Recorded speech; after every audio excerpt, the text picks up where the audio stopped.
नमस्कार, मैं श्रेया। आप देख रहे डिजिटल इंडिया न्यूज। बढ़ते हैं खबरों की ओर। नर्स निमिषा मामले में याचिका पर सुनवाई करेगा सुप्रीम कोर्ट।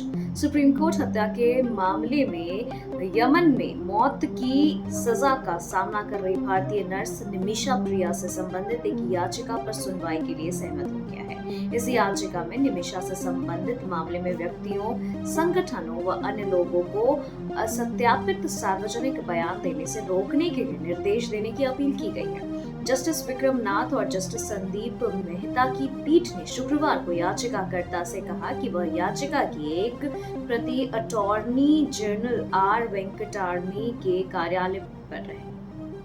आईएएस अधिकारी संघ ने वोट चोरी मामले में सीएससी और उनके परिवार पर व्यक्तिगत हमलों की निंदा की। आईएएस अधिकारी संघ ने मुख्य चुनाव आयुक्त ज्ञानेश कुमार और उनके परिवार पर हो रहे व्यक्तिगत हमलों की कड़ी निंदा की है। विपक्ष ने चुनाव आयुक्त पर कथित वोट चोरी का आरोप लगाया, जिसके बाद उन्हें और उनके परिवार के सदस्यों को ऑनलाइन ट्रोलिंग का सामना करना पड़ रहा है। कुमार ने इसी साल 19 फरवरी को 26वें मुख्य चुनाव आयुक्त के रूप में कार्यभार संभाला था। वह 1988 बैच के केरल कैडर के सेवानिवृत्त आईएएस अधिकारी हैं।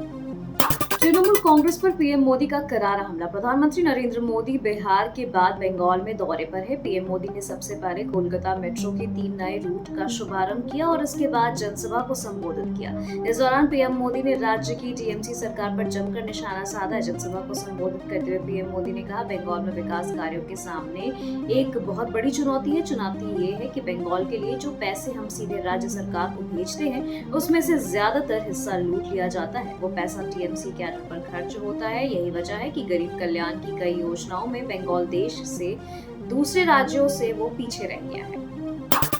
संजय राउत ने किया बड़ा दावा।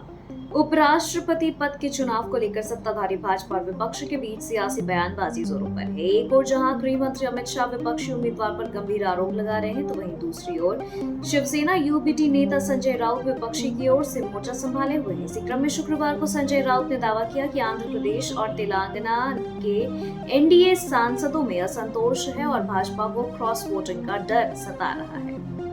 राजनाथ का पाकिस्तान पर हमला। रक्षा मंत्री राजनाथ सिंह ने शुक्रवार को पाकिस्तान पर निशाना साधते हुए कहा कि दोनों देशों को एक ही समय पर आजादी मिली। एक देश ने मेहनत, सही नीतियों और दूरदर्शिता से फरारी जैसे अर्थव्यवस्था बनाई, जबकि दूसरा देश अभी मलबे के डंपर जैसा है। राजनाथ सिंह ने पाकिस्तान के सेना प्रमुख जनरल असम मुनीर के बयान का हवाला देते हुए यह बात कही। पीएम मोदी ने कोलकाता मेट्रो के 3 नए रूट का किया शुभारंभ। प्रधानमंत्री नरेंद्र मोदी बिहार के बाद पश्चिम बंगाल की यात्रा पर पहुंच गए हैं। पीएम मोदी ने कोलकाता में 13.61 किलोमीटर लंबे नवनिर्मित मेट्रो नेटवर्क और इन मार्गों पर मेट्रो सेवाओं का शुभारंभ किया। बता दें आपको कि पीएम मोदी ने इस दौरान जेसोर रोड मेट्रो स्टेशन से नोआपाड़ा जय हिंद विमानबंदर मेट्रो सेवा, सियालदह एस्प्लेनेड मेट्रो सेवा और बेलेघाटा हेमंत मुखोपाध्याय मेट्रो सेवा को हरी झंडी दिखाई है, जिसमें नेताजी सुभाष चंद्र बोस अंतर्राष्ट्रीय हवाई अड्डे के लिए पहला सीधा संपर्क भी शामिल है। जानकारी के मुताबिक PM Jessore road metro station से जय हिंद विमानबंदर और वापस मेट्रो की सवारी की।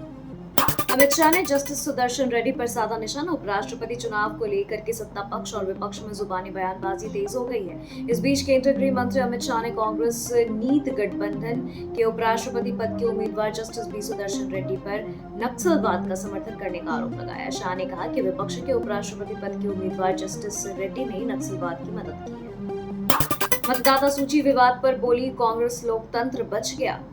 बिहार की मतदाता सूची में बड़े पैमाने पर नाम काटे जाने को लेकर के कांग्रेस पार्टी ने सुप्रीमो कोर्ट को लेकर के फैसले का स्वागत किया है। बता दें कि कांग्रेस ने कहा कि यह फैसला लोकतंत्र पर हुए कठोर हमले से देश को बचाने वाला है और चुनाव आयोग की कार्यप्रणाली को पूरी तरह उजागर कर दिया है। भाजपा का सबसे बड़ा चुनावी एजेंडा होगा भ्रष्टाचार। प्रधानमंत्री नरेंद्र मोदी ने शुक्रवार को बिहार की गयाजी में साफ कर दिया है कि भ्रष्टाचार के विरुद्ध लड़ाई और घुसपैठ का मामला भाजपा जदयू का सबसे बड़ा चुनावी मुद्दा होगा। केंद्र सरकार ने संसद में प्रधानमंत्री, मुख्यमंत्री या मंत्रियों के जेल जाने पर उनको पद से हटाने का कानून लाने का प्रस्ताव किया है। विपक्ष इसका विरोध कर रहा है। पीएम ने विपक्ष के इस विरोध को भी जमकर भुनाने की कोशिश की। बता दें कि उन्होंने कहा, राजद कांग्रेस इस कानून का विरोध केवल इसलिए कर रहे क्योंकि उन्हें अपने जेल जाने का डर है। आरएसएस के शताब्दी वर्ष पर रामनाथ कोविंद होंगे मुख्य अतिथि। राष्ट्रीय स्वयंसेवक संघ का इस साल 2025 में अपना जन्म शताब्दी वर्ष मना रहा है, जब शताब्दी वर्ष पर होने वाले कार्यक्रमों की श्रृंखला विजयदशमी पर नागपुर में आयोजित होने वाले कार्यक्रमों के साथ होगी। इस सबसे प्रमुख कार्यक्रम में पूर्व राष्ट्रपति रामनाथ कोविंद मुख्य अतिथि होंगे। आरएसएस प्रमुख मोहन भागवत इस अवसर पर स्वयंसेवकों को संबोधित करेंगे। खबरों के सिलसिलों में फिलहाल इतना ही। बने रहे डिजिटल इंडिया न्यूज के साथ। नमस्कार।